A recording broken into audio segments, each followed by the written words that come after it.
ನಮಸ್ಕಾರ, ನಿಮಗೆಲ್ಲರಿಗೂ ದೀಶು ಹೋಮ್ ಕಿಚನ್ಗೆ ಸ್ವಾಗತ.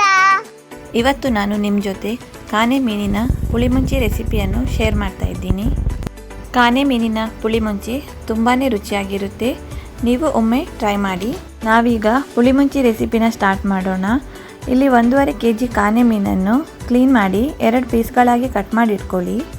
15ರಿಂದ 20 ಬ್ಯಾಡಗಿ ಮೆಣಸಿನಕಾಯಿ, 5ರಿಂದ 7 ಗುಂಡು ಮೆಣಸಿನಕಾಯಿ, ಲಿಂಬೆಹಣ್ಣು ಗಾತ್ರದಷ್ಟು ಹುಳಿ, 1 ಚಮಚ ಉಪ್ಪು, ಅರ್ಧ ಚಮಚ ಅರಶಿನ.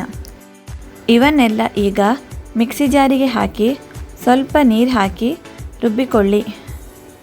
ತುಂಬ ಸಾಫ್ಟಾಗಿ ನೀವು ಇದನ್ನು ಪೇಸ್ಟ್ ಮಾಡಬೇಕು. ರುಬ್ಬಿದ ಮಸಾಲೆ ಈ ಹದಕ್ಕೆ ಇದ್ದರೆ ಸಾಕಾಗುತ್ತೆ. ಗ್ಯಾಸಲ್ಲಿ ಪ್ಯಾನ್ ಇಟ್ಟು ಅದಕ್ಕೆ 2 ಚಮಚ ಎಣ್ಣೆ ಬಿಸಿಯಾದ ಹಾಗೆ ಒಂದು ಉದ್ದನೆ ಕತ್ತರಿಸಿದ ನೀರುಳ್ಳಿಯನ್ನು ಹಾಕಿ 1 ನಿಮಿಷ ಇದನ್ನು ಫ್ರೈ ಮಾಡ್ಕೊಳ್ಳಿ. ಈಗ ಇದಕ್ಕೆ ಸ್ವಲ್ಪ ಕರಿಬೇವಿನ ಸೊಪ್ಪು ಹಾಕಿ ಒಂಚೂರು ಫ್ರೈ ಮಾಡ್ಕೊಳ್ಳಿ. ಸಣ್ಣ 1 ಟೊಮ್ಯಾಟೊ ಇದನ್ನು ಸಣ್ಣಕ್ಕೆ ಕತ್ತರಿಸಿ ಇದಕ್ಕೆ ಹಾಕಿ ಸ್ವಲ್ಪ ಹೊತ್ತು ಫ್ರೈ ಮಾಡ್ಕೊಳ್ಳಿ. ಟೊಮ್ಯಾಟೊ ಸಾಫ್ಟ್ ಆಗೋವರೆಗೂ ನಾವು ಇದನ್ನು ಫ್ರೈ ಮಾಡಬೇಕು. ಈಗ ರುಬ್ಬಿರುವ ಮಸಾಲೆಯನ್ನು ಇದಕ್ಕೆ ಸೇರಿಸ್ಕೊಳ್ಳಿ.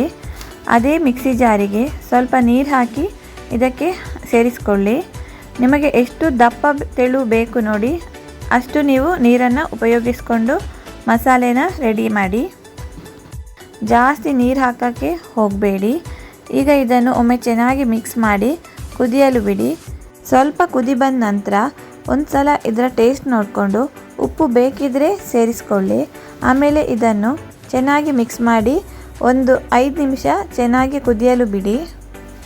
ನೋಡಿ, ಮಸಾಲೆ ಒಳ್ಳೆ ರೀತಿಯಲ್ಲಿ ಕುದಿ ಬರ್ತಿದೆ. ಈಗ ನಾವಿದಕ್ಕೆ ಕಟ್ ಮಾಡಿರುವ ಕಾನೆ ಮೀನನ್ನು ಸೇರಿಸ್ಕೊಳ್ಳುವ. ಸ್ವಲ್ಪವೇ ಮೀನನ್ನು ಸೇರಿಸ್ಕೊಳ್ತಾ ಹೋಗಿ. ಎಲ್ಲ ಮೀನು ಹಾಕಿದ ನಂತರ ಮೆಲ್ಲನೆ ಇದನ್ನು ಒಮ್ಮೆ ಚೆನ್ನಾಗಿ ಮಿಕ್ಸ್ ಮಾಡ್ಕೊಳ್ಳಿ. ಈಗ ಇದು ಕುದಿ ಬರಲಿ. ಇದು ಕುದಿ ಬಂದ ನಂತರ ಇದಕ್ಕೆ ಕತ್ತರಿಸಿದ ಕೊತ್ತಂಬರಿ ಸೊಪ್ಪು ಹಾಕಿ ಇನ್ನೊಂದು ಸಲ ಚೆನ್ನಾಗಿ ಮೆಲ್ಲನೆ ಮಿಕ್ಸ್ ಮಾಡ್ಕೊಳ್ಳಿ. 2 ನಿಮಿಷ ಹಾಗೆ ಇದನ್ನು ಚೆನ್ನಾಗಿ ಬೇಯಿಸ್ಕೊಳ್ಳಿ. ಸೂಪರ್ ಟೇಸ್ಟಿಯಾದ ಕಾನೆ ಫಿಶ್ ಪುಳಿಮುಂಚಿ ರೆಡಿಯಾಗಿದೆ. ನೀವು ಕೂಡ ಈ ಪುಳಿಮುಂಚಿ ರೆಸಿಪಿನ ಮನೆಯಲ್ಲಿ ಟ್ರೈ ಮಾಡಿ. Thank you for watching.